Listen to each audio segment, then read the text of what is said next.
prayed for and healed. Anscheinend ist der Begriff, den er da benutzt für geheilt wurden, dass sie medizinisch behandelt wurden, nicht dass sie auf wundersame Art und Weise geheilt wurden. So if anyone is interested in doing the IPHC, I don't know if you know what that is in German, the Introduction to Primary Healthcare School. Wenn jemand Interesse hat, so einen JM-Kurs zu machen, die IPHC, die Einführung in einfache medizinische Hilfe oder Behandlung, then Luke was possibly your first medical missionary. dann könnte man Lukas vielleicht als ersten medizinischen Missionar betrachten. We think he was Greek, Wir denken, dass Lukas Grieche war and we think that he was quite possibly a freed slave. und dass er möglicherweise ein freigelassener Sklave war. The reason for thinking that is his name in the Greek is, carry on, Der Grund für diese Annahme ist, dass sein Name im Griechischen is Lucas. Lukas ist. Also Lukas. Okay. The as ending was generally typical of a slave name. Und diese Endung, diese Namensendung as, war typisch für Sklavennamen. And it was relatively common for slaves to be trained as doctors so that they could treat the illnesses of the family. Und es war relativ verbreitet, Sklaven als Ärzte auszubilden, damit sie dann die Krankheiten einer Familie behandeln konnten. And if they were really good and you had a good master, the good master might actually free you in gratitude for your service. Und wenn das ein sehr guter Arzt war und er auch einen liebevollen Herrn hatte, dann konnte er freigelassen werden für seinen guten Dienst. And what we actually get in the book of Acts is what we call the we passages, W-E, as in the plural of I. Und in der Apostelgeschichte haben wir Textstellen, die kann man die Wir-Textstellen nennen, also die, wo im Plural geschrieben wird. And what we infer from that is that on Paul's missionary journeys, sometimes he was there and he was with them, and so he writes about we did this, we did that. Und das leitet uns dahin zu denken, dass Lukas manchmal mit dabei war auf Paulus Missionsreise, da wo er sagt, wir waren dort und wir haben das getan. And other times it goes back to they went there, they did this. An anderen Stellen geht es dann so weiter, sie sind dann dorthin weitergereist und sie haben das getan. So it seems as though he was able to join in a little bit and then he'd have to leave again.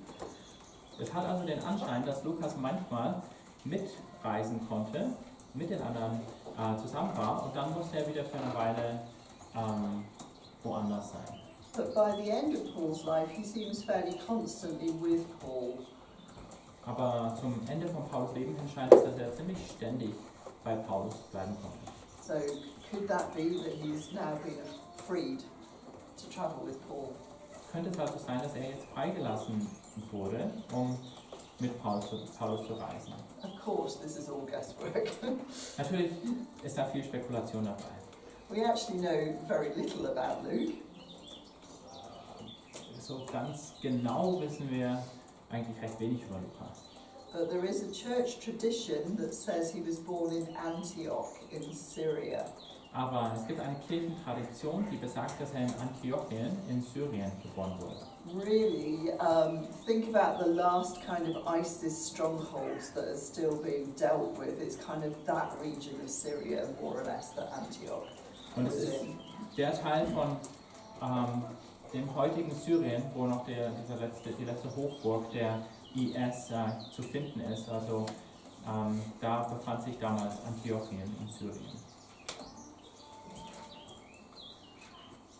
Okay, the other thing is we don't know what happened to him after the end of the book of Acts. Wir wissen nicht, wie es mit Lukas weiterging, was mit ihm passiert ist nach dem Ende der Apostelgeschichte. The book of Acts does not end with Paul's death. Denn die Apostelgeschichte endet auch nicht mit Paulus Tod. it ends with Paul under house arrest in fairly good conditions, preaching the gospel madly to everyone in Rome, including the emperor's household. Sondern die Apostelgeschichte endet damit, dass Paulus in einem relativ lockeren Hausarrest ist und überall das Evangelium verbreitet bis hin zu Cäsars eigenem Haushalt. And then it stops. Und da hört es auf.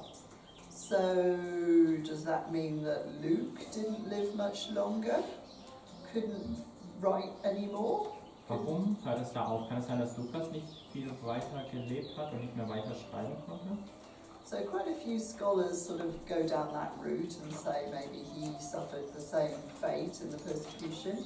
Manche Bibelforscher stimmen mit der Annahme überein und sagen, wahrscheinlich hat er dasselbe Schicksal wie Paulus. But another church tradition says that actually he lived to be a very old man, never married, and died at about the age of 84 in Antioch. Eine andere Kirchentradition besagt aber, dass er noch viele Jahre mehr gelebt hat, dass er nie geheiratet hat und als alter Mann im Alter von 84 Jahren in Antiochien gestorben ist. So we don't know. But Also, richtig wissen wir es nicht. I would say that over modern scholars and church tradition, I generally tend to trust church tradition a little bit more. Ich persönlich, wenn ich mich entscheiden muss zwischen den heutigen Wissenschaftlern, Bibelforschern und Kirchentraditionen, vertraue ich eher der Kirchentradition. Obviously, there was a lot of heresy and weird stuff floating around in the early centuries too. Natürlich war es schon so, dass in den ersten Jahrhunderten auch viel Irrlehre verbreitet wurde. So we can't trust everything. Wir können also nicht allem vertrauen. But in oral cultures where people remembered things very well for a very long time and understood the context, I would generally take their word over somebody who's just had a bright idea, you know, in the last couple of centuries. Aber in mündlichen Traditionen, wo Dinge weiter von einer Generation an die andere überliefert wurden, ich denke, das ist vielleicht ein bisschen vertrauenswürdiger, als wenn jetzt heutzutage ein Bibelforscher einfach eine schlaue Idee hat. So if you go on to read theology or whatever, just always bear that in mind a little bit. Wenn ihr also weiter vielleicht noch ein bisschen Theologie auch selbst studiert, dann behaltet das immer im Hintergrund. We have some great biblical scholars who really are uncovering amazing truths, but others, they have to justify their existence. They have to come up with a fresh angle on things. It's not always quite so good as it sounds. Es gibt ganz tolle Bibelforscher, die neue Wahrheiten aufdecken, aber es gibt auch eine ganze Reihe von Bibelforschern, die einfach Dinge schreiben, damit sie was zu schreiben haben. I did my degree in Durham University in the north of England, which has a big theology department there. Ich selbst habe an der Durham Universität in Nordengland studiert. Die haben eine große Fakultät für Theologie. And you discover that a lot of people's funding is based on them coming up with new ideas. And it does push things in certain directions, I think. Und da habe ich gemerkt, viele Leute bekommen dann weitere Geldmittel, wenn sie so viel wie möglich halt Neues schreiben und neue Ideen irgendwie erfinden. Und ich denke, das verleitet Leute dazu dann halt. That is not to put you off reading theology. If anyone's planning to, please don't let me have done that at all. There's great stuff out there. Aber es gibt auch ganz viele tolle Sachen, die geschrieben werden in der Theologie, in der Bibelforschung, und die solltet ihr euch schon gerne anschauen. Anyway, let's look at the opening paragraph of Luke. Okay, schauen wir uns mal den ersten Absatz im Lukas-Evangelium an. How would you compare it with the beginning of Mark? Wie würdet ihr das vergleichen mit dem Anfang von Markus? Reminds me of a wordy student I once had. He just couldn't get to the point quickly. So it's a fairly, it's a nice introduction, but it's much more wordy than Mark. You're absolutely right, yes. So Mark is right, where's the action? Let's get started, come on, get on with it. Bei Markus ist es so, okay, was geschieht hier, was können wir beschreiben? Lass uns mal direkt einsteigen in die Action. And Luke is, sorry Emma. No, it's just quite meticulous also. Like Yeah. every detail is there. Absolutely, it's like very gentle, scholarly, thoughtful, setting out the terms of reference, all those kind of things, isn't it? Und Lukas schreibt auf eine sehr sanfte Art, eine sehr wissenschaftliche oder forscherliche Art und versucht mal den ganzen Hintergrund erstmal zu geben. Apparently, this is some of the very best Greek, not only in the New Testament, but it can hold its own with classical literature. Es heißt, dass das ein ganz wunderbarer griechischer Schreibstil ist. Nicht nur der beste im Neuen Testament, sondern dass er auch vergleichbar ist mit den antiken griechischen Schriften. Now, it's not surprising it's good Greek. After all, this guy's Greek. Und das ist jetzt vielleicht nicht so erstaunlich, dass es gutes Griechisch ist, weil der Lukas war ja Grieche. But it's really, so in other words, you get 2 Peter and Revelation, for instance. They're written in shocking Greek. Wenn man das vergleicht zum Beispiel mit 2. Petrus oder mit Offenbarung, die wurden in schrecklich schlechtem Griechisch geschrieben. So the Greek in the New Testament does vary quite a bit. Also dieses Niveau der Sprache des Griechischen im Neuen Testament hat Riesenunterschiede. And you might like to think about why that could be. Und das könnte man sich überlegen, warum war das so? But Luke's is really good stuff. Aber wie Lukas schreibt, das ist echt top. After his very lofty, high introduction, he does relax the style into a little bit less formal, a little bit more everyday. Und nach dieser sehr hochklassigen, sehr formellen Einführung, da entspannt er seinen Stil auch ein bisschen. And apparently that style in the majority of his 2 books is very similar to the style in the Septuagint. Und anscheinend ist der Stil, den er dann weiter benutzt für seine Erzählung in seinen beiden Büchern, sehr ähnlich wie der in der Septuaginta verwendet wurde. And what is, I ask you, the Septuagint? Und was war das nochmal, frage ich euch. Was war die Septuaginta? Have you come across it? Ist euch die schon mal begegnet? We have! The Septuaginta was for us the Old Testament in Greek. Yes, exactly. Well done. You have definitely come across it.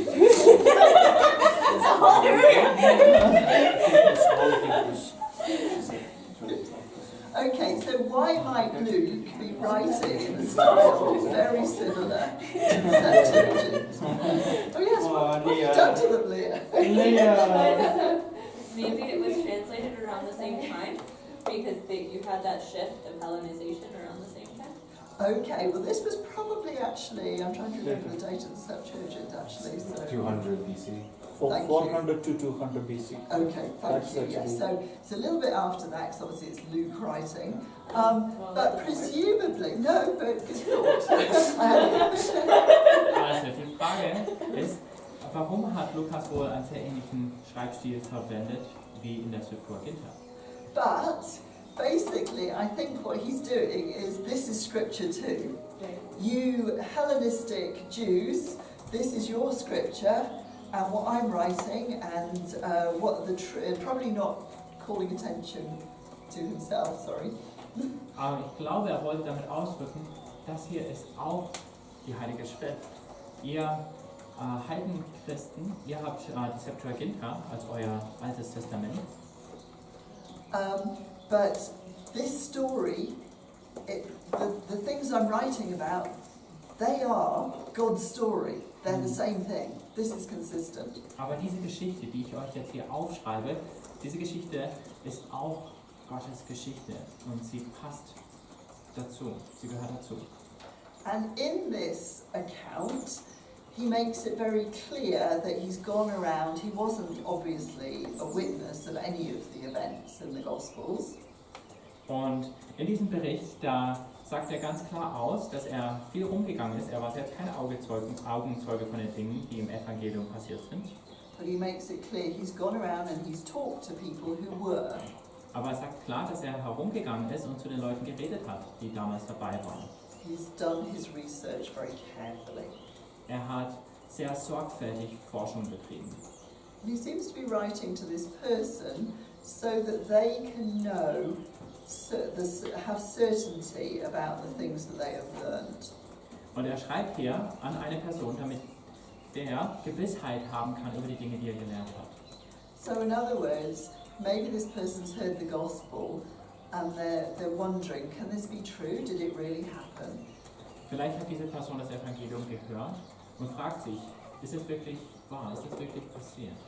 And Luke's like, I've gone round, I've checked the dates, I've talked to people. Yes, it is. Und Lukas sagt, ich bin rumgegangen, ich habe die verschiedenen Berichte und die Datumsangaben verglichen und ich habe das von den Leuten gehört und ja, es ist wahr. And if I had to choose between Luke being a doctor or Peter or Mark being a doctor, I'm glad it was Luke. Das ist so ein sorgfältiger Typ und ich bin beruhigt, dass er der Arzt war und nicht Petrus oder Markus.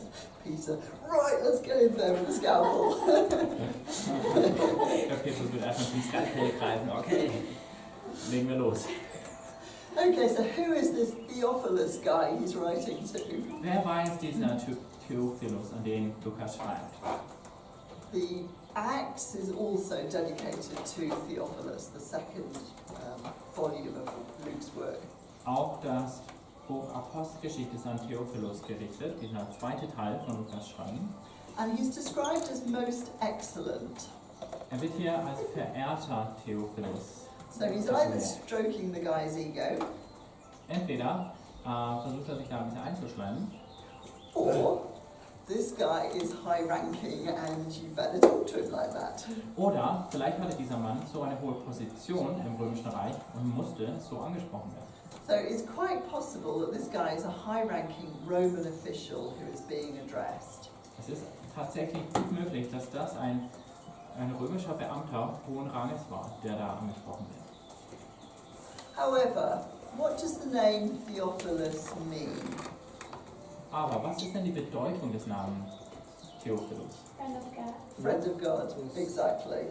Freund Gottes. Well done. So, some people say, oh no, he wasn't actually writing to a real person. This is just code for believers everywhere who love God and who want to know the truth about Jesus. Wegen dieser Namensbedeutung sagen manche, na komm, der hat nicht an diesen einen einzelnen Mann geschrieben, sondern das ist ein Hinweis darauf, dass er eigentlich an alle Gläubigen schreibt. Alle, die Freunde Gottes sind, die Gott lieb haben. I kind of think he's probably doing both. Ich denke, dass er irgendwie beides tut. There's certainly a real universality about this book. Denn in diesem Buch sehen wir so eine echte Universalität. And so it's surely God at least intended it for more than one person. Also hat zumindest Gott das so geplant, dass das an mehr als eine Person hinausgeht. So we're really good by now on the structure of the synoptics, aren't we? Also wir haben uns jetzt schon die Struktur der Synoptiker ziemlich genau angeschaut. So what is the structure of a synoptic gospel? Und wonach ist diese Struktur in den Synoptikern aufgebaut? I think it involves words, probably. Probably does, yes. Wow. Educated, yes. Can we get anything a little more specific? That's deep. That's deep. I That's know. so deep. It's so deep. Oh my Lord. So where do they tend to Submarine. start geographically? Wo geht es geografisch gesehen los? Okay, good. So you've remembered it's a journey, all right? It's a geographical structure. Also es ist eine geografische Struktur, die beschreibt eine Reise. So it's exactly the same, but the journey bit in Luke is 10 whole chapters. Very long. Und bei Lukas ist das auch so, dass dieser Teil der Reise sich in Lukas auf ganze 10 Kapitel bezieht. Okay. So basically all the bits that Mark misses out as potentially boring because there's no action. All die Teile, die Markus mal rausgelassen hat, weil da nicht so viel Action, nicht so viel Spannung drin liegt. Like all the teaching of the parables, Luke puts them in. Die ganze Lehre von Jesus und die Gleichnisse, die hat Lukas mit reingepackt. And I'm sure that as Jesus was doing his final journey from Galilee to Jerusalem, he was teaching and he was talking about some of these things. Und ich bin mir sicher, dass Jesus auf dieser letzten Reise von Galiläa nach Jerusalem viel gelehrt hat, dass er viele solche Sachen dann zu den Menschen gesprochen hat. But obviously there would have been a lot of stories in circulation where maybe Jesus told the same story several times to different audiences. Aber sicherlich sind da viele solche Geschichten zirkuliert, die Jesus vielleicht auch zu unterschiedlichen Zeiten zu unterschiedlichen Menschengruppen gesprochen hat. Or maybe they don't remember now, nobody could remember exactly when he told that story. Es kann auch sein, dass es nicht mehr so klar war, dass die Leute sich gar nicht daran erinnert haben, wann Jesus eine bestimmte Geschichte erzählt hat. So I see it kind of like a pearl necklace. This part of the story, the 10 chapters of the journey to Jerusalem. Deswegen sehe ich diesen Teil der Geschichte, diese Reise nach Jerusalem, ein bisschen wie eine Perlenkette. So if you think about each of the stories being like a separate pearl, Wenn man sich jede dieser Geschichten als einzelne Perle vorstellt, Luke just knots them together in his narrative along the journey.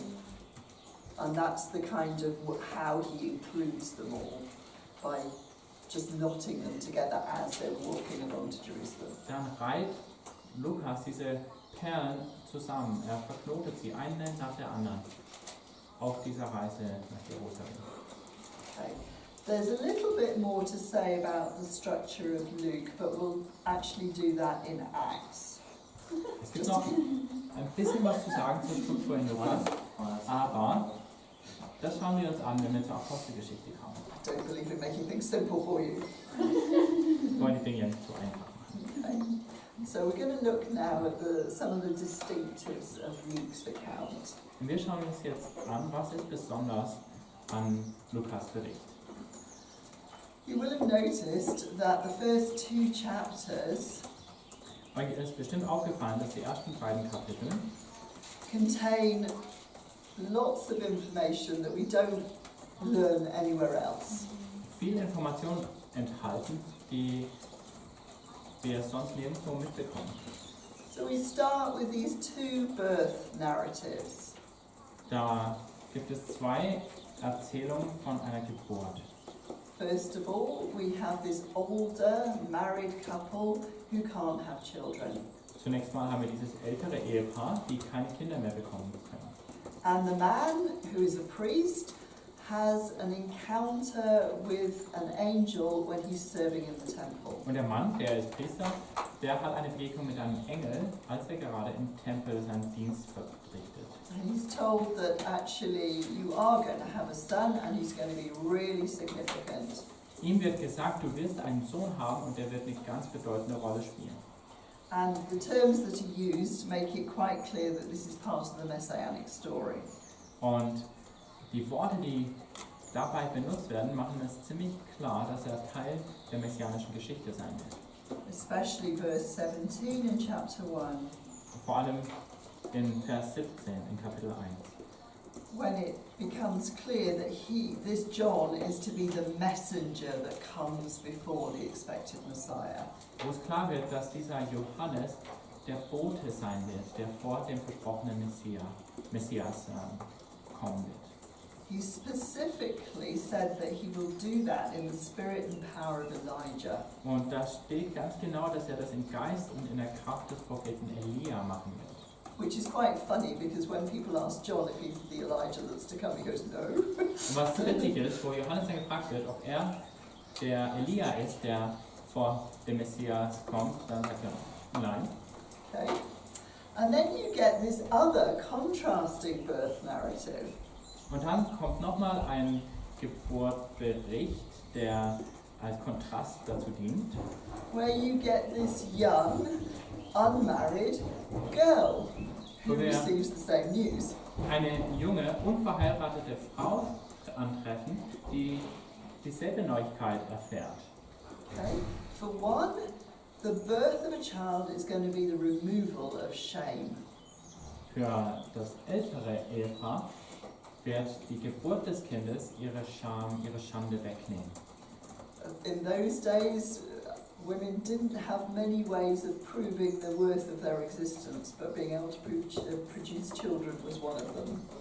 Damals, in der damaligen Zeit, war es für Frauen so, dass sie nicht viele Möglichkeiten hatten, ihren eigenen Wert irgendwie zu beweisen. Aber wenn eine Frau Kinder in die Welt gebracht hatte, dann wurde sie als wertvoll angesehen. So Elizabeth's shame is now going to be removed. Das heißt, dass Elisabeths Schande dadurch weggenommen wird. Not quite the same for Mary though. Bei Maria ist es nicht genau dieselbe Geschichte. In a small town where everyone knows everyone, In einer Kleinstadt, wo jeder jeden kannte, and everyone knows she's betrothed, but they're not married yet, wo alle genau wissen, sie ist verlobt, aber sie haben noch nicht geheiratet, she takes this news right on the chin, as we would say. She really steps up in a way. She shows a lot of courage in her response. da zeigt Maria viel Mut darin, wie sie auf diese Ankündigung reagiert. So Zechariah gets a bit of a telling off for not having faith. Zacharias wird da ein bisschen dafür geschimpft, dass er keinen Glauben hatte. He's the priest. Er war der Priester. And this young, maybe 14, 16-year-old girl who's about to have an apparently illegitimate child and try and explain that to your friends. She says, let it be to me as you have said. She seems to have been more accepting of it. Und diese junge Frau, Maria, vielleicht 14 Jahre alt oder 16, die diese Neuigkeit erhält, dass sie ein uneheliches Kind bekommen wird, sie sagt zu Gott, dein Wille geschehe. Okay, she's also given these amazing promises. Hier werden auch ganz wundersame Verheißungen gemacht. And again, you're well used to this language now, but in verse 32 of chapter 1, he will be called the Son of the Most High God. You know what that means? Ihr seid natürlich schon sehr gewöhnt an solche Sprache, aber wenn wir hier lesen in Lukas 1, Vers 32, er wird Sohn des Allerhöchsten genannt werden, ihr wisst ja, was das bedeutet. And he will have the throne of his father David. Und Gott wird ihn auf den Thron seines Vaters David setzen. And of the end of his kingdom there will be no end. Und sein Reich wird niemals untergehen. So Mary says, how will this be? Maria fragt, wie soll das geschehen? Because she's looking at the practicalities. Weil sie sich über die praktische Seite Gedanken macht. But there is, it seems, a real submission to, Lord, have your way. Aber wir sehen bei ihr echt so eine Unterordnung gegenüber Gott, wo sie sagt, Gott, tu, was du machen möchtest. I'm just going to read you something from Isaiah 11, verse 1, I think it is. Ich möchte euch schnell was von Jesaja 11, ich glaube aus Vers 1 lesen. Where it says, now Jesse obviously is the father of David, so it's talking about the Davidic line. Wo es heißt, also der, wie heißt der auf Deutsch, der Jesse? Isai ist der war Davids Vater, also es geht hier um die davidische Abstammung. And it talks about, there shall come forth a shoot from the stump of Jesse, and a branch from his roots shall bear fruit. Da heißt es, aus dem Stumpf Isais wird ein Spross hervorgehen, ein neuer Trieb aus seinen Wurzeln wird Frucht tragen. You're about to get one of my amazing illustrations again. Jetzt werde ich euch wieder so ein ganz super tolles Bild malen. So think about that the image there is of a tree that's been chopped down. Überlegt euch das mal. Das Bild, was hier verwendet wird, ist von einem Baum, der gefällt wurde. Okay, so this is grass and this is your tree and it's just been chopped down, okay? Jetzt seht ihr also Gras und das ist ein Baumstumpf, ein Baum, der gerade einfach niedergesäbelt wurde. So the Davidic line does not appear to be very much in evidence right now. Und das ist Davids Abstammungslinie und damit scheint jetzt gerade nicht so viel zu passieren zu der Zeit. Certainly no one would expect that somebody who is an illegitimate